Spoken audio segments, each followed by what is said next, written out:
Hello guys, ജിതിനാണ് your spiritual buddy. ഞാനൊരു story post ചെയ്തിട്ടുണ്ടായിരുന്നു, കാളിയുടെയും മുരുകനും. എന്തുകൊണ്ട് കാളിയും മുരുകനും ഈ കലിയുഗത്തിൽ ഭയങ്കരമായിട്ട് നമ്മളിലോട്ട് ഇൻഫ്ലുവൻസ് ചെലുത്തിക്കുന്നു.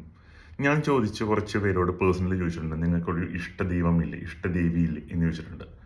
മോസ്റ്റ്ലി എല്ലാവരും പറയും കാളിയാണെന്ന് പറയും, കുറേ പേര് ശിവനാണെന്ന് പറയും ദേവനായിട്ട്, കുറച്ച് പേർക്ക് മുരുകനുണ്ട്, കുറച്ച് പേർക്ക് വിഷ്ണു ഉണ്ട്, എല്ലാവർക്കും ഉണ്ട്. പക്ഷേ എന്തുകൊണ്ട് കാളി മുരുകൻ ഈ കലിയുഗത്തിൽ കുറച്ചും കൂടി പ്രഡോമിനൻ്റ് ആയിട്ട്, അല്ലെങ്കിൽ കുറച്ചും കൂടി ആളുകളിലോട്ട് ഇൻഫ്ലുവൻസ് ചെയ്യുന്നു എന്നതിനെ പറ്റിയാണ് ഞാൻ ഇന്ന് ചർച്ച ചെയ്യുന്നത്.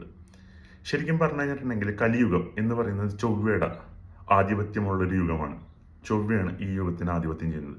അപ്പോൾ ചൊവ്വയുടെ അധിപതികൾ എന്ന് പറയുന്നത് ദേവീദേവന്മാരായിട്ട് നമ്മൾ കൺസിഡർ ചെയ്യുന്നത് കാളീനെയും മുരുകനെയാണ്. ഇവരെ നിങ്ങൾ ശ്രദ്ധിച്ചിട്ടുണ്ടോ? ഇവർ രണ്ടുപേരും എനിമീസ്, അതായത് ശത്രുക്കളെ ഉന്മൂലനം ചെയ്യാൻ രൂപമെടുത്തവരാണ്, അല്ലെങ്കിൽ സൃഷ്ടിച്ചവരാണ്. ഓക്കെ, കാളി എന്ന് പറയുന്നത് ഡീമൺസ്, അതായത് നമ്മൾ അസുരന്മാരെ കൊല്ലാൻ വേണ്ടി അവതരിച്ചതാണ്. അതുപോലെ മുരുകൻ എന്ന് പറയുന്നത് ഈ അസുരന്മാരുടെ നിവർത്തികേടും സഹികേടും കൊണ്ട് ശിവഭഗവാൻ പുള്ളി ഒരു സേനാനായകനെ ഉണ്ടാക്കിയേക്കുന്നതാണ് ദേവഗണങ്ങൾക്ക്. അതാണ് മുരുകൻ. ഓക്കെ, ഞാൻ പറഞ്ഞിരുന്നു കലിയുഗത്തിൽ ആരാണ് പ്രശ്നം? നമ്മളാണ് പ്രശ്നം. നമ്മളിൽ തന്നെ ദൈവം ഇരിക്കുന്നു, നമ്മളിൽ തന്നെ ഈ പറയുന്ന അസുരന്മാരും ദുഷ്ടന്മാരും എല്ലാം നമ്മളിൽ തന്നെ ഇരിക്കുന്നു. അപ്പോൾ ഇവരെ ഉന്മൂലനം ചെയ്യണമെങ്കിൽ ഇവരെ ഉപാസിച്ച് കഴിഞ്ഞിട്ടുണ്ടെങ്കിൽ ഇത് ചെയ്യും. പക്ഷേ ഞാൻ ആരോടും പറയുന്നില്ല കാളിനെ ഉപാസിക്കാനോ മുരുകനെ ഉപാസിക്കാനോ. കാരണം പലർക്കും ഒരു ഒരു ഇതുണ്ടാവും, മാച്ചിങ് ആയിട്ടുള്ള ഒരു ഗോഡ് ഉണ്ടാവും, ഗോഡോ ഗോഡോസ് ഉണ്ടാവും. പിന്നെ ഞാൻ പറഞ്ഞു കുലദേവതയുടെ ഇമ്പോർട്ടൻ്റ്. കുലദേവതേനെ മറന്നിട്ടൊന്നും നമ്മൾ ആരെയും ഉപസിച്ചിട്ട് ഈ പറഞ്ഞ കാര്യങ്ങൾ ചെയ്തിട്ട് ഒരു ഇതില്ല. കാരണം അവരെ തട്ടി തടഞ്ഞിട്ട് ഈ പറഞ്ഞ ആളുകൾക്കൊന്നും നമ്മളോട്ട് എത്താനും പറ്റില്ല. ഓക്കെ, അപ്പോൾ കുലദേവതയുടെ ഇത് മുഖ്യമാണ് നമ്മുടെ ഈ ഒരു യുഗത്തിൽ. എസ്പെഷ്യലി ഈ യുഗത്തിലല്ല, എല്ലാ യുഗത്തിലും കുലദേവതനെ നമ്മൾ വേണ്ട രീതിയിൽ നമ്മൾ അതേപോലെ പ്രാർത്ഥിച്ചു കഴിഞ്ഞാൽ മാത്രമേ നമ്മൾക്ക് കാര്യങ്ങളൊക്കെ വരുള്ളൂ.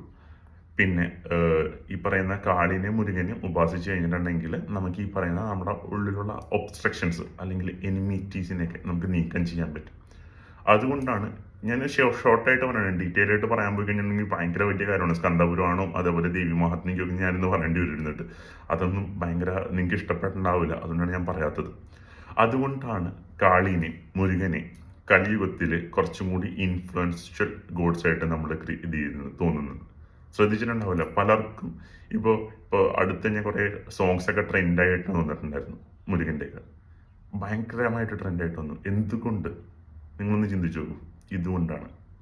ഓക്കെ, സംശയങ്ങളുണ്ടാവും ഉറപ്പായിട്ടും. എന്തെങ്കിലും മെസ്സേജ് അയയ്ക്കുക. അടുത്ത വീഡിയോയിൽ കാണാം. Okay, by.